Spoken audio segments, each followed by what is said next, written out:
number one requirement is make sure I have a right intention to visit the UK as a visitor from non-EU country. Number two is I have to have enough finances to support my visit, right?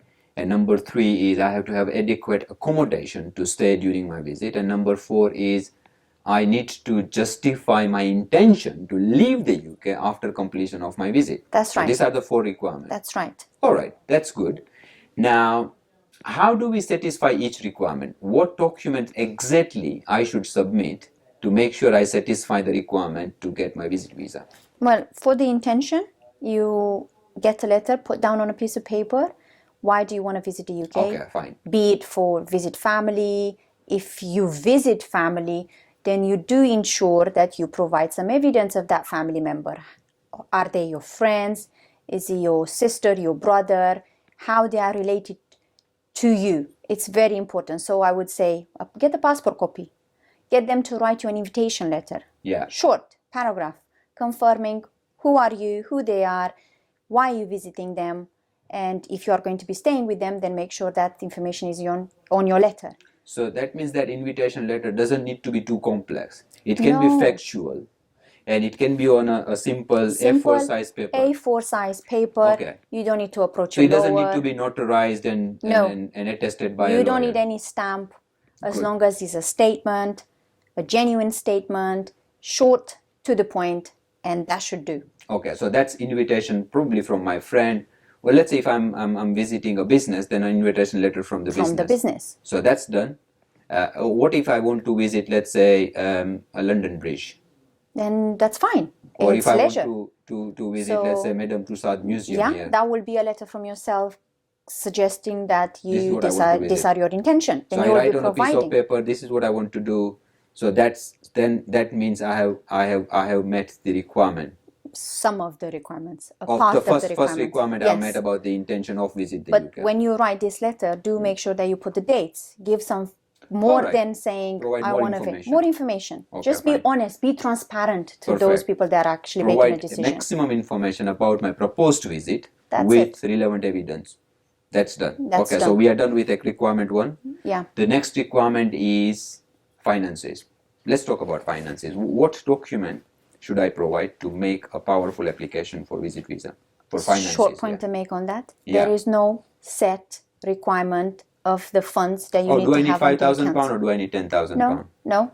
It will all depend on your visit. So if you are going to be staying in a 5-star hotel, then make sure you do have sufficient funds in your account to pay for your accommodation. Perfect. But no, there is no set requirement. What if I was to stay in a very normal small break and breakfast, which is costing me probably £80 a day, and my visit is probably 10 days, and so if I have £800, is that enough? Well, not really, because you will still be having to visit London, travel, expense. Yeah. So I would suggest, if that was, let's take this as an example. Yeah. If you would have £2,000 into your account, yeah, and you don't have any dependents that are dependent on you back home in your home country, then that should be sufficient to fund your visit to the UK. But the amount of money that you should be having into your account is actually a myth. There isn't a specific requirement, I must have £10,000. Sorry, so there is no specific requirement about the finances one should have to get the visit visa. There is no specific requirement. No, the requirement says that you should have sufficient funds to fund your visit. And there is no number to it? No. Oh, interesting. So it should be sufficient enough to fund my visit. Now my visit might cost maybe £1,000 or it might cost maybe £10,000. So depending on that, I should have a finances. Yes. But what's important to note, the most important document for you to prove that you've got the financing will be bank statements. Oh yes, of course. Instead how many months bank statements? I would suggest people should submit at least 6 months, between 3 to 6 months bank statements. And especially, let's say, if you are in employment and you work back in your home country, then make sure the finances that you are relying on for this application do make sense to the entry clearance officer. So if I'll give you an example, like a real life example. So I would have applicants where they will say, here's my bank statement for 6 months, and then you see no transaction from March to June, but then in June you see a chunk amount of money being transferred into the account, let's say £20,000, and say, I want to make an application. You need to justify, where did you get this money from? So though it's not within the immigration rules, or there is no list or guidance to provide you that you must justify this for the benefit of passing actually this requirement. Genuineness of the funds, right? So where did you get it from? Okay, fine. Maybe your mother must have given you this, or your brother or sister. Let me just clarify on these finances. I should have enough finances in my bank account or access to the finances so that I can fund my proposed visit. Yes. Right? It might be £800, it might be £8,000. Now, beyond that, when I provide, let's say for an example, 6 months of my bank statement, I should make sure that I also same time provide corroborating evidence of the source of funds. So for an example, if I have received £4,000 from my brother, then I should get probably a letter from him that he has probably given me this £4,000 right. to help me with my proposed visit, right? Yes. And is that enough? That will be sufficient. That will cover you to justify the source of funds. Why do you have this £4,000 into your account? Oh, brilliant. Thank you. Right. So we have finished, I think, two important part of the visit visa. One is of my intention to visit, let's say if I was to apply for visit visa, and my finances. That's been sorted. I think so finance is what my experience says is when I see the visit visa refusal, mostly they have been challenged for the genuineness of funds and they got refused for their visit visa. So I think that was brilliant, right? Now, what is the next one? Accommodation. Where are you going to be living? Where would I UK? stay, right? Yes. So if I would stay with my probably family friends, then that will be covered in the letter from your family friends when they are providing you the intention, the invitation. What else do they need to provide? So just the letter is fine, or they need to provide pictures of their property or a report? Ideally, my advice will be ask them to provide, if they own the property, get the land registry, a copy of the land registry, get a copy of land registry if they own the property. Yes, and a bill, a utility bill. Utility bill, which will show actually their residency in the property. They're living there, perfect. If they live in a rented accommodation, ask them to get a copy of their tenancy agreement. Now, with the tenancy agreement, they could be questioned. At times, the enterprise officer could go beyond the questions, and they may say, they are living in a renting accommodation, but there is no information from the landlord that he or she is allowing the visit of this third party to stay in the accommodation. Oh, okay. Get the landlord to write a letter that Fine. you will be I think visiting. one more point I want to add. What's about adequacy of accommodation? Yeah, that's an important point. So from the tenancy agreement, we would not know how big is the property, or from the land registry, we would not know how big is the property. Well, you will be given just information like 3 rooms, 4 rooms, but what you would not know. Do you write a letter for yourself? Let's say my friend is inviting me. Should he write a letter that there are 3-bedroom property? Yes. He should say that. And what else do we add? Probably so should we add some pictures of the property? No, there is no need for the picture. But if the letter covers, this is a 3-bedroom house, this many people are living in the property.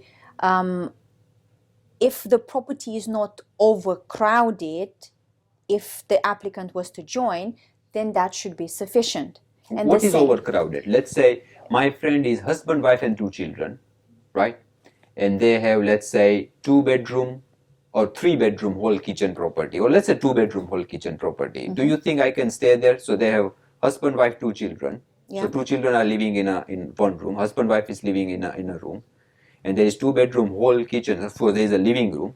Probably during my short visit, I can probably stay in living room. So is that enough? That should be sufficient, because living room is considered as a double room. Proper room. And you could live there. So I there. can stay there. Yes, as long as the properties are. So, for example, the husband, wife, they will tend to have a double room. Yes. That's sufficient. Yeah. And then children, potentially they could also have a double room. That's sufficient. So if all this information are actually enclosed in a letter, that should be sufficient. And if I'm staying at a hotel, then I just get the hotel confirmation. confirmation. Then you get the confirmation with the date when you check in, check out, and that should be sufficient. So we are done with accommodation, and the last, not the least, and the most important point is the intention to leave the UK at the end of visit, and that's where most of the applications being refused. So tell me the solution. Just the solution. How can you avoid this? What do you have back home that will call you back to return to your home country? Why should I leave the UK after my completion of the visit? Yes. And if we can justify that with enough information and evidence, then that's a success to your visitor visa then application. we are on the success So, path of getting visit you visa. might be married, you might be having wife, children, husband, Yes. you might be having parents, though they are not being seen as an important part of your household, but they might be dependent on you. Oh, yes. So if they are dependent on you, then you can't just pick up your bags and go. You might have a job So you would like to return to. What documents should I? Let's say I'm doing a job, full-time job, right? I have my mother, father living with me, or let's say my wife and my children are living with me overseas. What exact document should I submit so that I will not be refused for my intention? Of course, you can't guarantee it, but like, how can we achieve the best outcome? Provide a copy of the marriage certificate. Okay. Provide copy of their passports, if family members, if they Yes. have passports or IDs, anything to identify them That as they are there. there. Yeah, perfect. If you have a job, get a letter from your employer to confirm that you are taking leave during this period from X to Y, Proper and letter, you are yes. planning to go to the UK, and this is your return time to work. Important, in your employment letter, make sure you say the length of your employment. Yeah. So it Say justifies how strong is your ties Yes. with your employer. Yeah, perfect. Provide Payslip, evidence. probably Provide payslip. evidence of your income. How do you get paid? If you get paid Payslip, and you probably. get How many months payslips, payslip should I would submit? say again 3 to 6 months, 3 to which 6 will months. corroborate with your bank statements Yeah. that you've got What if I'm sufficient not funds. getting paid in bank account? Then you explain. You justify. Ask your employer to justify that. All right, fair Say, enough. look, we are not paying this Probably for X, Y, and submit Z. income tax returns or some sort of P60 or income If tax, some that was to be government documents paying if tax. that was to be something that the government was to issue, yes. What if I'm a businessman and not working? Then you will be having a company, right? So you will be able to provide evidence of your company, trading, evidence of your directorships of the company, bank statements of the business. How do you survive? Do you take any income? Financial statements of the company? Probably get a letter from the accountant Yes, that's in on their addition. letterheaded paper explaining my earnings, my in trading, addition my to your turnover. Financial Because it statements comes and from business. third party, it will be much more credible evidence Yes. for my application. Yes. So provide a letter from accountant. What else can I provide? Just to Tenancy to agreement or support. land registry. Do you have any other assets in your home country? All right. What do you have? So if I have, let's say, lots of assets, I should provide evidence of those Yes. assets. Probably Yes. land registry Land document. registry, anything else that you might have there in your home country. Now, important is, have you ever traveled anywhere else in Europe, USA, Canada, Australia, New Zealand in the past 10 years? Yes. That will also add up. Okay, good. Because if you can show, look, I have been a genuine traveler, I have been visiting these sort of countries, and my I've always credibility. returned. So the Credibility. credibility, it's less in question, but that doesn't mean that you should be relying just on your trips outside of your home country. But all this evidence, if you put it together, all this list of documents, if you are actually putting together in an application, Yeah. you should be able to succeed and get your visitor visa. Hopefully. Thank you. But there is one more tip, Yeah. which applicants tend not to follow or tend to rely on agents or agencies.